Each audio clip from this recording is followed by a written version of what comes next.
ስለዚህ ሁሉ ጊዜ ጠዋት ስትጸልዩም ማታ ስትጸልዩም እኔ ውስጥ ያለ ማንኛውም አይነት ርኩስ መንፈስ በስላሴ ስም በኢየሱስ ክርስቶስ ስም በመድኃኔዓለም በአማኑኤል ስም ታሰር። ስልጣን የለህም፣ አቅም የለህም፣ ባለህበት ታሰር፣ የስሙ ኃይል ይሰርህ ብላችሁ ማሰር አለባችሁ። በቃ በጌታዬ በኢየሱስ ክርስቶስ ስም አስሬሃለሁ ብላችሁ ስታስሩት እየወጣ እየገባ አያስቸግርም። እዛው ባለበት ነው የሚታሰረው ማለት ነው። አያስቸግርም ብቻ ሳይሆን አይሸውዳችሁም። ስትጸልዩ ስትሰግዱ የሚያንጠራራችሁ የሚያዛጋችሁ እኮ የታሰረ መንፈስ ነው አይደል እንዴ? መውጣት ስላልቻለ እኮ ነው።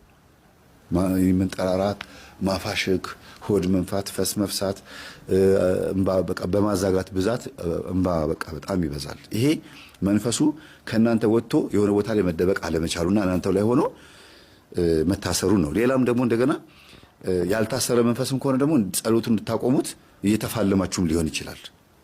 አንዳንዴ እንደዚህም ያጋጥማል። ያ ያልታሰረ መንፈስ ይኖራልና ሲፈራ በተለይ የሴት ጓደኞቻችሁ የወንድ ጓደኞቻችሁ መተት ካለ የበላችሁት መተት ካለ ልክ ጸሎት ልትበረከኩ ስትሉ ሆዳችሁ ይነፋል፣ ፈስ ይመጣል። ያ ፈስ ይፈሳም ሲባል ፈሪ ማለት አይደለ? ይደነግጣል፣ ይፈራል፣ ልባችሁ ድው ድው ድው ድው ይላል። ጸሎቱን ቶሎ እስኪጨርሱ ድረስ ያቆነጠልጣችኋል። ገጽ ቆጠራ ትጀምራላችሁ። ጭንቅ ይለዋል። በቃ እናንተ የሚጨንቃችሁ ነው የሚመስላችሁ፣ ግን እንዳይጋለጥም ፈርቶ ነው። እንደገናም ደግሞ ቶሎ ከተንበረከካችሁበትም እንድትነሱ ፈልጎ ነው ማለት ነው። እና ተጋለጠ